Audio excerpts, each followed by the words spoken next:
Hey there, it's Tracy Tully and you're listening to Tracy Tully Talks at bbsradio.com, the place to be right now. Streaming live with another 60 minutes of thought-provoking topics. Sharing with you conversations that are relevant today, tomorrow and in the future. Join me each week on Thursday mornings at 10 a.m. Australian time, AEST, 5 p.m. Wednesday PT, hello Los Angeles. If you miss the live show, jump onto your favourite podcasting platform and you'll find me on Tracy Tully Talks. We do have some adult language, so if you have some little ones around, pop on your earphones.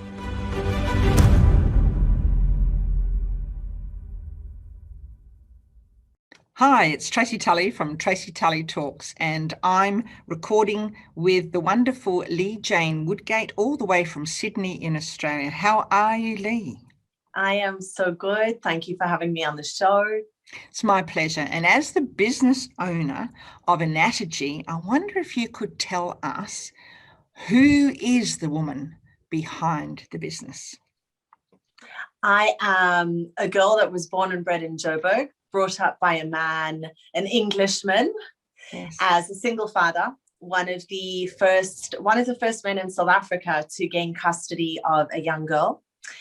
I have been living in Sydney, Australia for the past 10 years with my 12-year-old son, Noah the kid.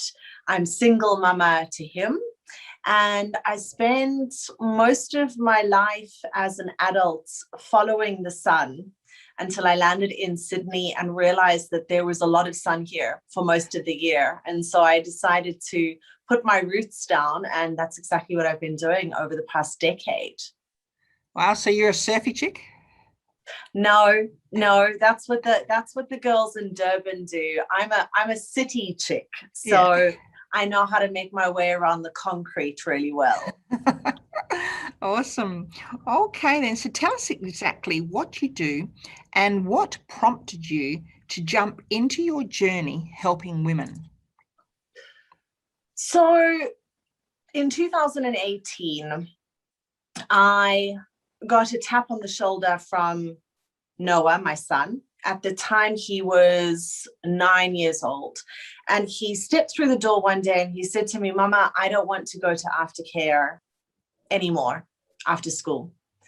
And I said, okay. He had been in aftercare from the age of 2.5 when I started working, came back into climbing the corporate ladder.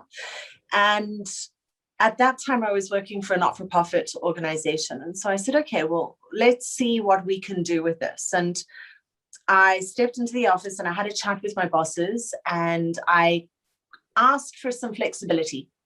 And the flexibility was around working at home on a Wednesday so that I could be present for my son after school and finishing early on a Friday afternoon. We trialed it for 3 weeks. The bosses decided that didn't work for them. Oh. And they offered me a compromise of 9:30 until 4:30 in the afternoon. And I had said to them, well, last time I checked, school finished at 3 o'clock in the afternoon, which would mean that I still wouldn't be present for at least 2 days. I still wouldn't be able to take my son out of after school care for 2 days. And so the response by one of my bosses at the time was, "Last week, Wednesday, when you weren't here, Leigh, I had to pour the water myself." And I went silent for a moment and really had to gather myself. I'd been working in the organization for 3.5 years and had shifted the culture, improved systems and operations, and my heart was so deeply in the work. And I thought that I was going to be there for the rest of my life. At the same time, I was really seeking balance and to be able to be present for my son. And as those words landed, something really shifted in me. And the shift was how deep the patriarchal way of leading is in the world. from a management perspective. And these are good men. They're really beautiful men. They've got beautiful hearts. We laughed a lot. We had really beautiful experiences with one another. And at the same time, from a leadership perspective, there were elements that were missing, and they just weren't in alignment with where I was at. And I saw that there wasn't a possibility to balance being a mother and being in the business. Yeah. And it happened so quickly on the spot. I moved my hand across the table and I said, please accept this as my resignation. You have 11 weeks to replace me. And on the spot, I'd done calculations and I thought, it'd be a really great gift to give to myself to wake up on my 36th birthday and not have a job and be totally free from the system. And so that's what I did. On the 10th of May, it was, there I was going to bed knowing that on the 11th it would be my birthday and I wouldn't have a job. And so this is how my path started. It was a catalyst by my son to say, I would like more freedom and I would also like more presence from you. And it was my bosses responding in the way that they did with their big hearts, but not as flexible as I required in that moment. And so I had fire underneath my bottom. As a single mom, I had no money in my savings accounts and I needed to create something from nothing. And so I did. I created something from nothing within 11 weeks. And now I have a multi-six-figure business. We're on the pathway to 500,000 very soon. I have a lean team. I've helped over 100 women build and grow their businesses profitably and sustainably. And so there you go, in the midst of chaos and things not quite aligning, everything has fallen into place. That's a wonderful story. That's I wouldn't like to be in that situation where you have a dependent and no money in the bank. That'd be quite frightening. And you've got to where you are today. I love that story. So tell me, what makes your business so unique? We focus in business school, we focus a lot on strategy in general. So if we look across the board and we look at universities and we look at business schools, it's all about strategy. And often the human being is not able to take the actions that are required to realize those strategies. And so the focus in my business is not only on the strategy, it's on the operating system of the human being. It's tapping into our intuition, and it's working with the cycles of nature as well. So if you look at the business name, Inategy Business School, it's intuition, nature, and strategy. And when we pair all of these elements together, we're able to bring the essential elements into alignment and accelerate business growth. And so the uniqueness is that we don't just focus on sales and marketing and systems and legals and governance and financials and all of the important things. We look at the human operating system and we tap into the gifts of each and every individual. So I don't have specific systems. I don't say this is the way for you to build your business. We look at the human being. I get an understanding of how they process their knowledge, their wisdom, data. We have a look at how they manage their emotions, how their body responds to life. We look at their energetics, and then we pair it all together. We bring it all into alignment.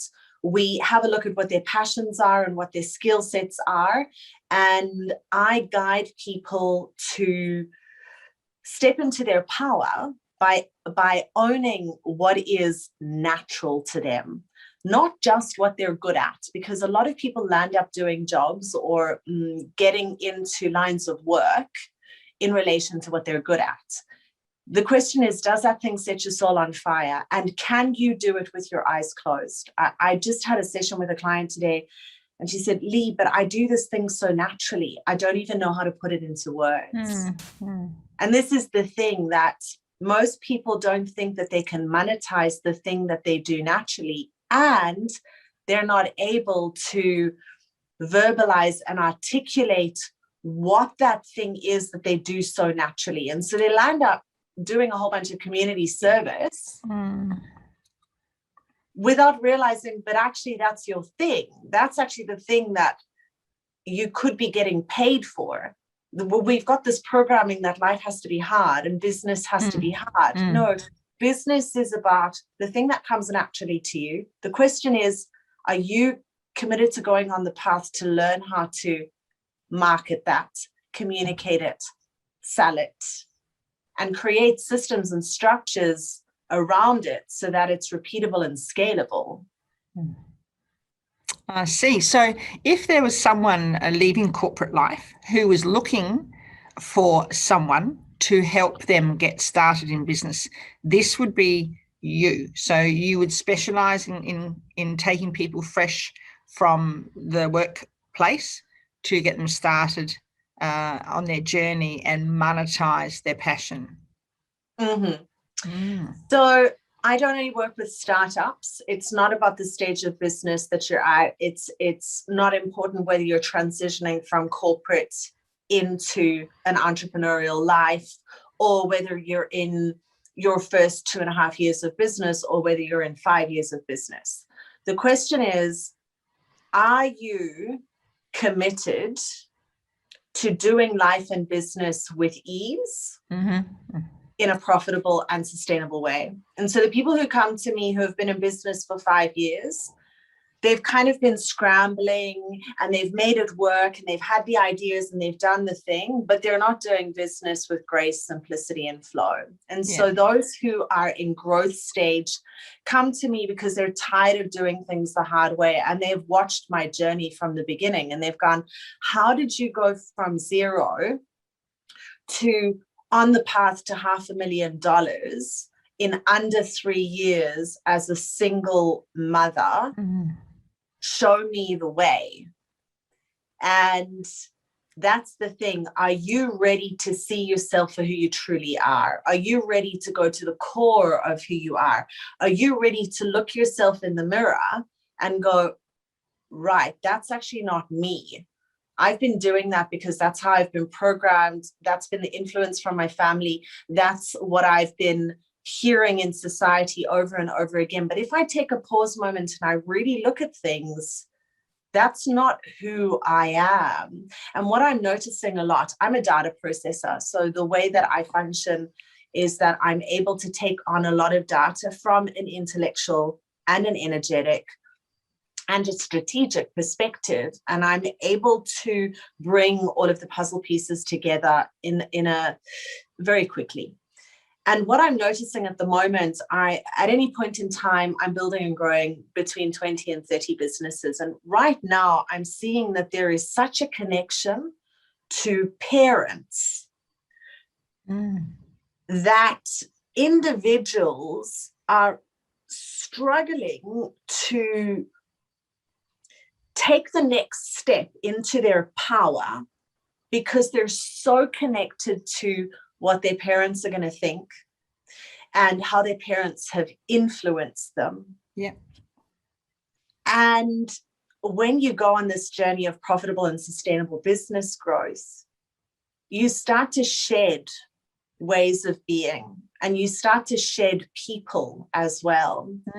And so right at the beginning of journey, there is this sense of separation from family for a moment, because often family triggers a lack of power because they've got their ideals and they've got their beliefs and they've got their ways of doing things.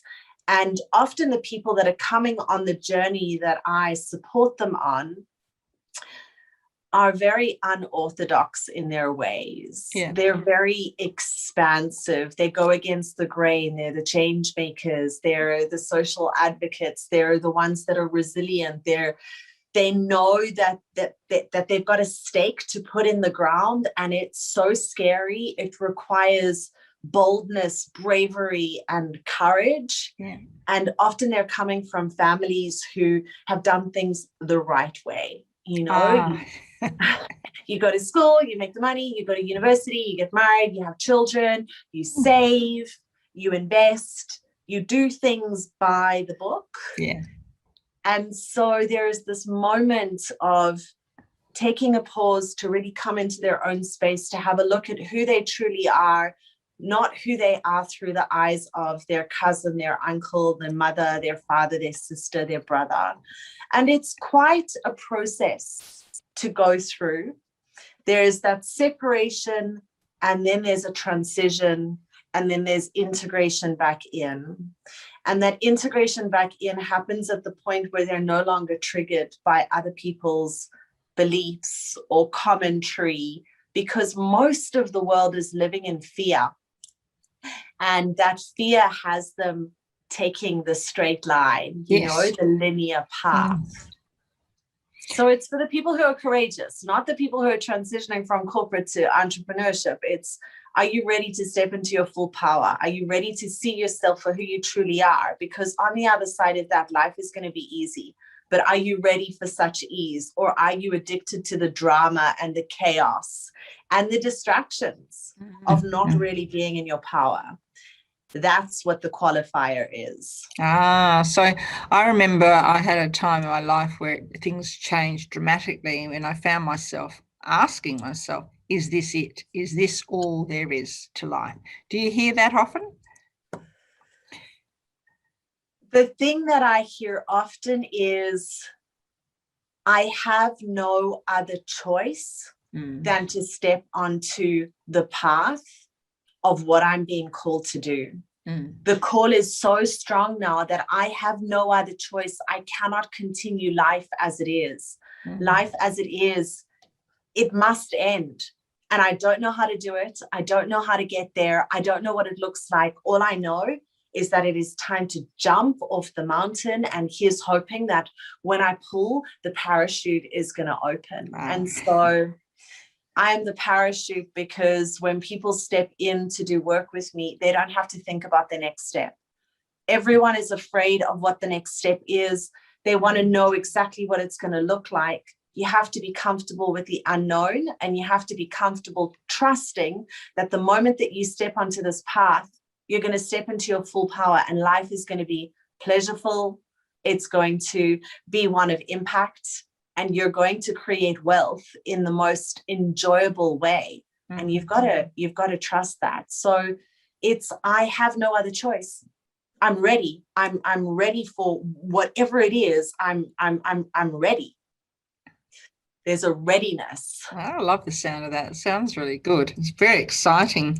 So tell me, how did you know that transforming lives was your passion? I know that your son mentioned to you that he'd had enough, and obviously that was the starter. But how did you know that was going to be your passion? So I've always been the lighthouse. I've always been the person that everyone's gone to for guidance, for advice, for, I was naughty back in my day. I played a lot, and I learned how to drive when I was 10 years old. I stole my first car when I was 14. I taught all the boys how to roll joints. I got everybody onto a whole bunch of illicit narcotics. I've done a bit of stuff, and no matter what scenario I was in, I was always the go-to person. So whether it was corporate or whether it was in the play scene or wherever I was, that's what was going on. And I never realized that was my thing, because I was just being me. Yeah. Until I sat in circle with women for the first time in my life. 2017, when I started to question my leadership skills, when I started to question why I wasn't getting through to the men in the way that I wanted to. Yeah. So I went inward, and that inward journey had me stepping into a leadership program with an extraordinary woman who runs a program called Compass. And so I began to work with women. I was surrounded by all of these women who witnessed me. And in that space, I was given permission to feel a deep trauma that had happened in my life. And I didn't realize that that was actually what was impacting my leadership skills and impacting how I was interacting with the men and impacting the grossness of the triggers that were happening in these spaces. And so I started there. And I then sat in circle on a women's retreat. After I finished this leadership program, during the program, I decided it was important that I went and I relaxed and that there was integration. And so I booked this retreat in Ibiza. And there were 11 women on the retreat doing women's work, stuff that I didn't understand, learning about womb wisdom, understanding the power of the yoni, doing wild warrior work, really witnessing one another. There was a lot of nakedness that went on as well. We did deep breath work. There were yogic practices. We were in prayer. There was a lot of reflection, and I felt totally at home. At the same time, it was something that I had never experienced before. And it was in that circle that I was just being me, and I was witnessing, observing, and sharing from a place of authenticity, that what was reflected back to me was that I was a leader. And what they asked me was, what do you do in the world? And I said, I support male CEOs to build and grow their businesses. I'm in their corner. And they said, Leigh, you've got to stop doing that. You're a leader. You should be doing this. You should be sitting in circle with women, guiding them. And a couple of the people asked me if I was an assistant to the facilitator. And I was like, no, I'm one of you. I'm here to go on the journey.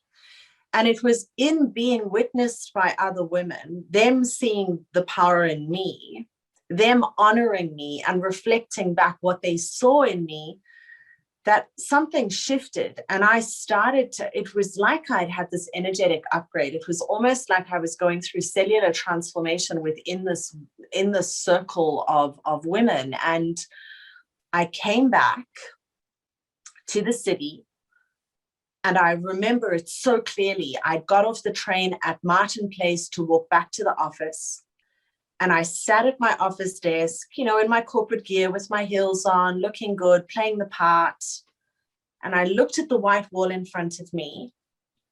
And all of a sudden, my body went into shutdown. My hip contracted. And when I tried to stand up, I could no longer walk. My system had said no. And all of a sudden, I had these reflections back. It was like some sort of spiritual awakening. I had these reflections back into the circle in Ibiza with these women, back into the leadership program that I'd been through, and then back through my whole entire life. And I saw all of the points where I was helping people, where I was moving them from A to B, just in conversation, while I was cutting vegetables, while I was doing the washing, while I was just sipping on a glass of wine, not even thinking about it. And I realized that was my calling, and I didn't know what it was going to look like. And I just sat with it. And then all of a sudden, everything began to unfold in front of me. And I started to receive these downloads from who knows where.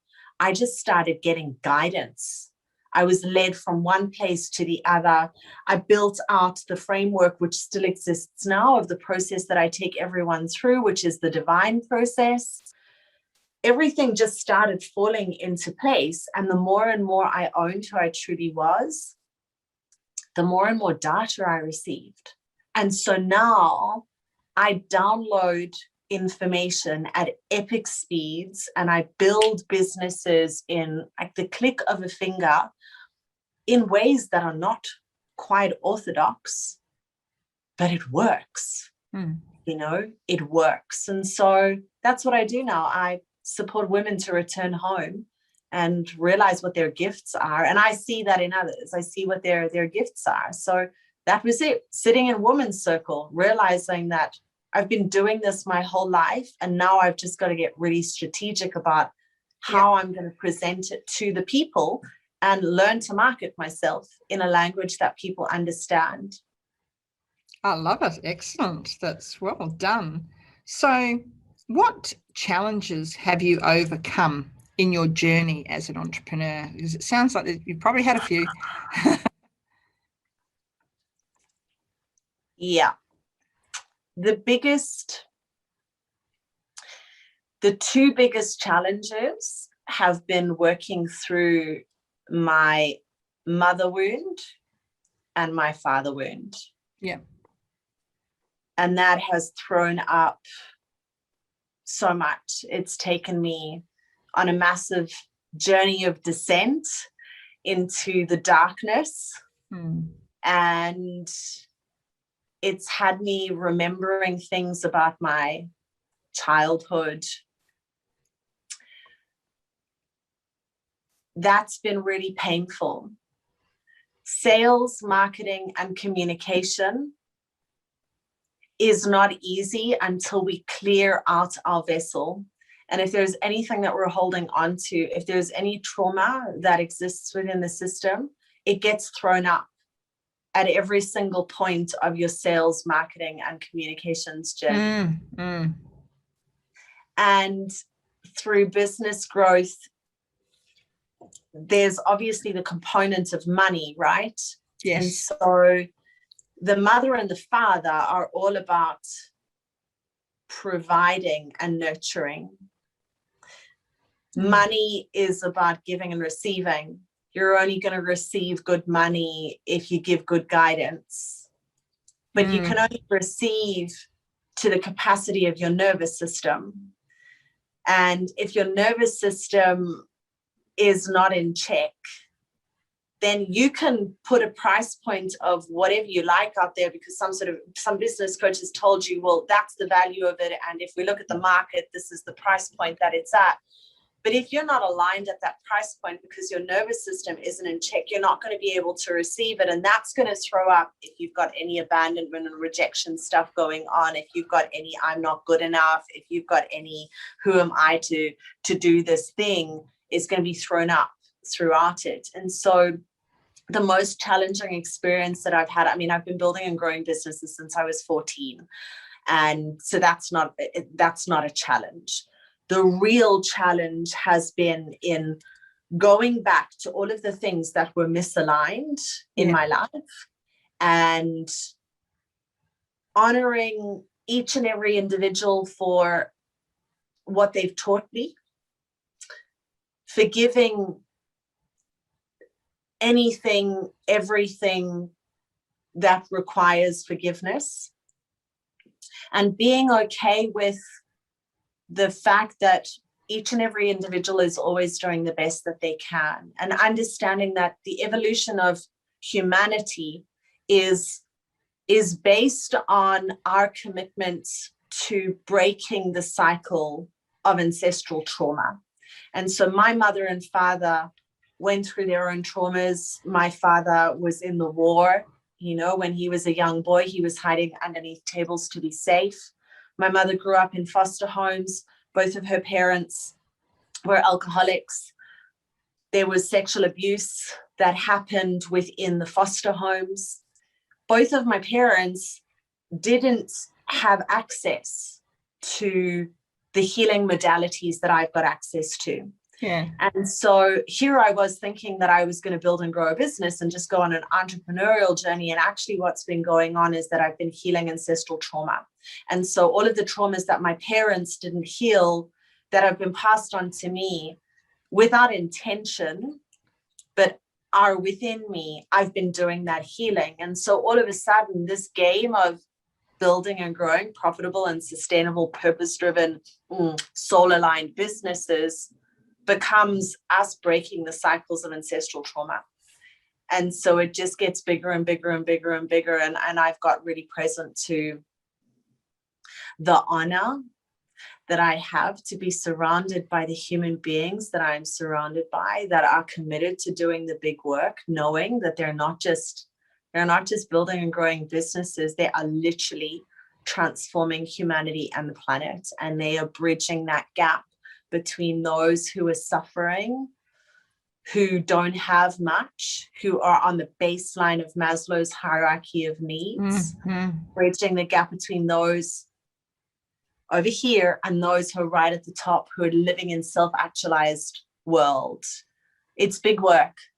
It's big, beautiful work. And that's been the greatest challenge, going into the darkness and the pain and the suffering and all of the hurt, and forgiving my parents, forgiving my parents and clearing out the stuff that they didn't have access to clear out.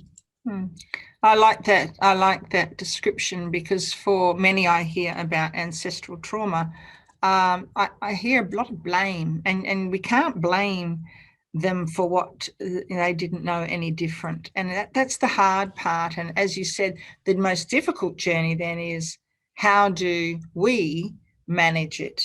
And then what strategies and resources can we draw on to help ourselves? And that's the big message I hear you saying. What is your proudest business accomplishment? Becoming a better mother. Yeah. Becoming a more present mother. I feel deeply honored to do the work that I do and support the women and men that I support, those who are deeply connected to their femininity and are committed to dissolving their egos. I am open to supporting them. But at the end of the day, I see that I stepped into my power at the age of 36, and it was a painful journey over 36 years. I felt like I didn't belong for most of my life. I couldn't understand why there was so much separation in the world. I live with an open heart. I'm all about giving and supporting people to be the best that they can be. And I couldn't understand why there were so many people knocking so many people down, seeing women stabbing other women in the back. And none of it made sense to me. And so I look at my son, who every single day steps through the front door with the biggest smile on his face. He is so happy to be alive. He loves going to high school. He loves all of the challenges. I don't want any other human being to go through the experience of not belonging and not feeling like I was worth it, and having to go through all of the struggles that I went through in my working career, in my school career. So one individual, I get it right, was one individual in my own family, and I break the cycle of trauma. And so he sees what it means to be a parent, and he takes that into his school. He impacts his community within his school. He takes that to his Kung Fu lessons. He spreads all of the joy over there. He takes it to his swimming lessons, to his soccer lessons, to his tennis lessons. It's one human being that is stepping in his own power, knowing that he is perfect as he is, and bringing awareness to non-judgment, to acceptance, to compassion, to understanding, to a non-idealism. He's quite idealistic, and I've been quite idealistic in my world as well. Why can't everybody just be connected and love one another? And so that is my proudest accomplishment in business, is in allowing him to be a guiding light, to find my courage, to be bold and brave, to own my power, to step in and transform my gifts into something that I could give to the rest of the world, and at the same time breaking the cycles of trauma by being present for my son. My father was not around as a single dad. He did his best, but I was always the kid that was outside school by myself. That's why I learned how to drive when I was 10. And so, being a better mother. Love it. Being a better mother. That's powerful stuff. Leigh Jane Woodgate, we are running out of time. And so what I would like to do is invite you back next week for another episode, because we have only just touched on a lot of the things that we wanted to talk about. Would you be open to that if we were able to record again? Yes, of course. That'd be wonderful. So same time again next week. But in the meantime, for our listeners, can you just share with us your website handles, etc., so that everyone can have a look in the meantime at your business and find out more about you, and then we'll reconvene next week. So would you like to share your website and social media handles? Beautiful. Yeah, you can find me at leighjanewoodgate.com and across Facebook, Instagram, LinkedIn, Leigh Jane Woodgate. I'm also the host of my own radio show, which is called Business, Sex and Being Human. That's at 12 o'clock every Friday on Bondi Radio. So you can download the app, and soon will be available on Spotify and iTunes. And my online business manager is getting one of the pages on my website sorted as well. So you'll be able to access all of the episodes there. And this week, Friday, we're talking about when the robots take over. I'm having a conversation with one of the world's renowned AI experts. So yes, I'm everywhere. Good on you. That sounds exciting. Well, I know you have to fly and I have to fly, and it's that sort of night to night over here in Australia. But thank you so much for your time, and I look forward to speaking with you again next week. Have a lovely evening tonight with your son, and thank you so much for sharing our airtime today. Thank you so much for having me on the show. I'll see you next week. My pleasure. See you later then. Thanks for listening to another 60 minutes of inspiring talking points on Tracy Tully Talks, brought to you by bbsradio.com. Tune in every Thursday morning at 10 a.m. Australian time, AEST, and 5 p.m. PT time in America. Leave me a message on my website at www.bdsradio.com/Tracy Tully Talks. If you're interested in lifting the profile, presence and profit of your business, sponsorship opportunities are available. Until next Thursday, it's goodbye from me.